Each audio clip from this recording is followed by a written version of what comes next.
General Sehwag साहब, अब ये भी प्रावधान किए जा रहे हैं, तो अगर उन पर कोई मतलब मानसिक रूप से कोई टेंशन था कि 4 साल बाद क्या होगा, उसको भी केटर किया जा रहा है। बिल्कुल, मैं यही कह रहा हूं, बस 10 सेकंड, आपने सही बोला। अगर यही सबसे ज्यादा प्रॉब्लम है, जो एक है कि हमारा 4 साल के बाद क्या होगा। अगर ये पक्का कोई रिटर्न नोटिफिकेशन देके ये एक प्रकार यकीन किया जाता है, जितने भी अग्निवीर 4 साल के बाद निकले, चाहे वो 50% निकले या 70% निकले, उनको जॉब दे दी जाएगी। मुझे लगता है विन विन सिचुएशन है। क्यों?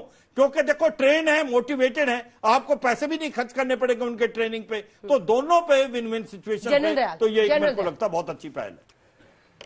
अंजना जी, पहले तो एक चीज स्पष्ट करो कि क्या दिल्ली पुलिस का जो सिपाही है, दिल्ली की सुरक्षा मुश्किल काम है या भारत की सुरक्षा मुश्किल काम है? हरियाणा पुलिस का जो सिपाही है, क्या हरियाणा की सुरक्षा मुश्किल काम है या देश की सुरक्षा मुश्किल काम है? क्या बीएसएफ के जवान की सुरक्षा ज्यादा जरूरी है? आईटीबीपी के, सीआरपीएफ का जवान बड़ा काम करता है? ये मैं इसलिए कह रहा हूं कि मुद्दा बहुत गंभीर है और मुद्दे को पास्ट से मत जोड़ो। ये हो गया, कांग्रेस ने ये कर दिया, ना भाई ना। मुद्दा देश की सुरक्षा है, आज नहीं, जब आप बड़े होंगे, आपके बच्चे होंगे, तब का मुद्दा है। और मुद्दा क्या है? ये 9 महीने की ट्रेनिंग करता है दिल्ली पुलिस का सिपाही, 9 महीने की ट्रेनिंग करता है सीआरपीएफ का जवान, 9 महीने की ट्रेनिंग करता है बीएसएफ का जवान और हरियाणा पुलिस का जवान। आप भारतीय सेना के जवान को, अग्निवीर छोड़ो, कोई भी 6 महीने की ट्रेनिंग दे रहे हो। भाई, किसी ने क्या फौज को पूछा कि आपके पास एक ट्रेनिंग कमांड है, बताइए आप कैसे इस 9 महीने की ट्रेनिंग क्यों थी? ये एक मानसिक, एक नौजवान, हर देश का, भारतीय देश का अगर कल हमारे पे आक्रमण आए, आप सब हथियार उठा सकते हो, मैं मानता हूं, लेकिन एक आम बच्चे को, 18 साल के बच्चे को सेना में ले जाना, मानसिक तौर से उसको सिविल लाइफ से तोड़ना मतलब उसको ये जिंदगी तोड़ना और एक नए जीवन में डाल देना, जहां उसके अंदर एक जुनून हो, एक जज्बा हो, देश के लिए मरने के लिए तैयार हो और होश हवास से मरने के लिए तैयार हो। 9 महीने लगते हैं, आपने उसको 6 महीने कर दिया। अगर 6 महीने पे जब ट्रेनिंग खत्म हो रही है, अगर वो लड़ाई में जाता है, तो मैं जनरल दयाल, एक सवाल है मेरा बच्चा, क्या ये 6 महीने की जो ट्रेनिंग है, ये बाकी सेना के लोगों के लिए भी है? नहीं, या सिर्फ अग्निवीरों के लिए? नहीं, शॉर्ट सर्विस कमीशन भी 9 मंथ्स है मिनिमम। हाँ। ये 9 मंथ्स देखिए। और बाकी जो रेगुलर रिक्रूट्स है उनके लिए कितना है? 9 महीने से ज्यादा, 10 महीने। और इनको 6 महीने? 6 महीने। यानी आप कह रहे हैं कि ये 3 महीने का गैप ये है। देखिए, लोग कह रहे हैं उसको फिजिकल, देखिए फिजिकल ट्रेनिंग आजकल आप बाहर भी दे सकते हो, आप हथियार चलाना सिखा सकते हो इनसे, लेकिन मेंटली ब्रेक करना क्यों? फौज का दस्तूर ना, ड्रिल, पीटी, फलाना, इसलिए कि जैसे ही हुक्म आता है, फर्स्ट लड़ाई में ये नहीं सोचता कि क्या हुक्म है, क्या है, लड़ाई में सोचता हुक्म आ गया and he has to take action. Mentally किसी आदमी को साइकोलॉजी बैरियर करे, बहुत पुरानी रिसर्च हुई थी इस पे। अंजना जी, मैं एक ऐसा छोटी सी बात कह रहा हूं, बच्चा 9 महीने लेता है मां के पेट में। आप एक बच्चे को तो देखो 9 महीने लगाते, एक आप नौजवान लड़के को फौज में ट्रांसफॉर्म कर रहे हो। अगर 9 महीने हो जाएगा तो स्कीम ठीक है? 9 महीने, एक मिनट, पहली बात क्या, सॉरी, अगर आप बुलाए, इतना बड़ा मुद्दा है ये, क्योंकि मुद्दा है ये। दूसरी बात, देखिए, सवाल उम्र कम करने का जो बोल रहे ना, अगर उम्र कम करनी है तो 19 जो कारगिल युद्ध को जिसको आज सेलिब्रेट करें ना, उसका मैसेज दुनिया को क्या गया था? उसका मैसेज गया था कि भारत की सीमा के अंदर पैर मत रखो, execute, don't trespass Indian territory, you will be executed. ये हमारा मोटो है। और वो मोटो, वो लोग उनकी उम्र पर हम सवाल उठा रहे हैं। अरे वहां हवलदार थे, वहां जेसीओ थे। फौज सिर्फ 4 साल के जवानों से नहीं लड़ती, फौज में लड़ाई जेसीओ भी लड़ता है, प्लाटून कमांडर है, आगे बढ़ता है, उसकी उम्र 37 साल है, 40 साल है। हवलदार है, उसकी उम्र 32-33 साल है। ऑफिसर है, सीओ। सुब्रमण्यम कमेटी ने बोला था, अंजना जी, ऑफिसर्स की एज लो करो, कमांडिंग ऑफिसर्स की सुब्रमण्यम कमेटी और जो ग्रुप ऑफ मिनिस्टर्स की थी, उसमें मैं पूरी तरह से क्योंकि मैं मॉस्को में था, मैंने उस पूरी कमेटी को बहुत अच्छी तरह पढ़ा। मैं कारगिल के टाइम में था, वो बातें अलग हैं, मैं उसको अच्छी तरह पढ़ा है।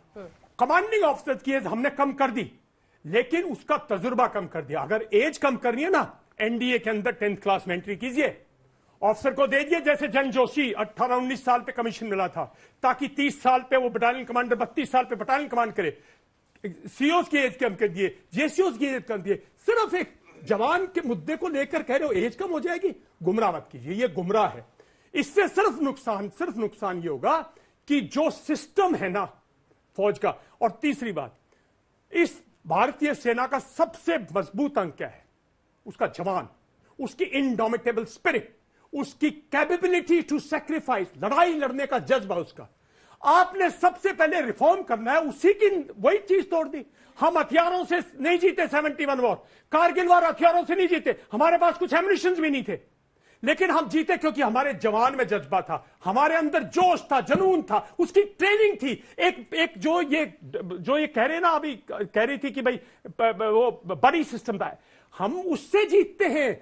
जो है हम नाम नमक निशान पे लड़ते हैं भाई, उसको बनाने में पहले 9 महीने में ट्रेनिंग होती है, पहले 4-5 साल में जवान जो है वो ट्रेंड सोल्जर बनता है। ट्रेंड सोल्जर मतलब फिर वो एक्सीलेंट सोल्जर बनता है। हाँ। आप जिससे पहले वो एक्सीलेंस अचीव करे, आप लड़ाई की काबिलियत करे, आप उसको विड्रॉ करें, और उम्र इससे कम नहीं होगी। नजर में ये स्कीम खत्म कर देना चाहिए? बिल्कुल खत्म कर देनी चाहिए। मैं और बताऊं, देखिए ये झूठ है। बचाने की स्कीम है। देखिए मेरी बात सुनिए, देखिए एक मुद्दा क्या है, आप लोग हमारे में से बहुत लोग शहर से हैं, किसी के फादर के पास दुकान है, किसी के, मैं अब मुद्दे पे आता हूं, सामाजिक मुद्दा भी तो बोलना चाहिए ना। फौजी आदमी 10 साल से समाज में घूम रहा हूं, ये गांव का लड़का है, उसके पास उनके ना फादर के पास डिस्ट्रीब्यूशन सिस्टम है जो उम्रों तक चलेगा, ना फादर के पास टोयोटा का वो एक शोरूम है जो उम्र भर चलेगा, ना उसके पास दुकान है।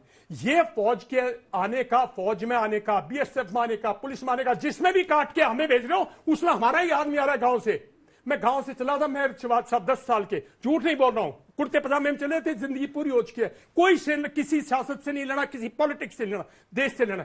आप उस लड़के को एक अनस्टेबल करियर दे रहे हो, उसके अंदर से जुनून जाएगा, उसके माँ बाप की इज्जत होती है जो फौज में जाता है, उसकी अच्छी शादी होती है, उसको स्टेबल करियर मिलता है, उस स्टेबल में वो फखर लेता है, उस फखर से उसका परिवार चलता है, उसका परिवार ऐसे करके चलता है, अगले बेटे को भेजता। मेरे फादर 1965 में जब डेथ हुई, मेरा बड़ा ब्रदर 19 साल का था। लोग कहने लगे इनको हम यहाँ दिल्ली पुलिस में करते हैं, हरियाणा पुलिस में, बड़े बड़े पॉलिटिशियन आते हैं जो वैसे हादसा होता है। मेरी मां ने बोला फौज में जाएगा। 1971 वॉर में that young captain fought in war because passion होता है फैमिली में। अजय आलोक जी आप जवाब दें। ये लोग जो बातें, मलुक साहब एक बार बोले, मलुक साहब बोले, और मैं देखिए please wait, no sir please wait for your turn. मैं बस कारगिल में जितने भी शहीद हुए उनको नमन करता हूं, और पूरा देश, और आज हम जहां खड़े हैं और जिस तरह बात कर रहे हैं, देश जो तरक्की कर रहा है, कारगिल युद्ध का बहुत बड़ा उसमें योगदान है। मैं कहना चाहूंगा जो हमारे नेशनल पार्टी की कांग्रेस की प्रवक्ता है मैडम, ये फौज में रही, बहुत अच्छी बात है, लेकिन आज अगर इनको एमएलए बनना है या एमपी बनना है तो उसके लिए देश की सिक्योरिटी को फेलियर कहना इस नेशनल टेलीविजन पे और प्रधानमंत्री को कायर कहना, ये मेरे हिसाब से ठीक नहीं है। और जहां तक अग्निवीर की बात है, उसमें एक डिबेटेबल सब्जेक्ट है, चर्चा हो सकती है, और जहां उम्मीद और जहां पे संभावनाएं हैं कि इंप्रूवमेंट कैसे की जाए, और ये देश के संविधान के तहत पार्लियामेंट में भी हम लोग यही काम करते हैं कि कैसे अमेंडमेंट लाएं और कैसे इसको और बढ़िया कर सकें, तो उसमें गुंजाइश है, उसके लिए डिबेट हो रही है। लेकिन नेशनल टेलीविजन पे देश को कमजोर करने की बात किसी भी नेशनल पार्टी को यहां नहीं करनी चाहिए, और ये हमारे देश के लिए और देश के नौजवानों के लिए बिल्कुल ठीक नहीं।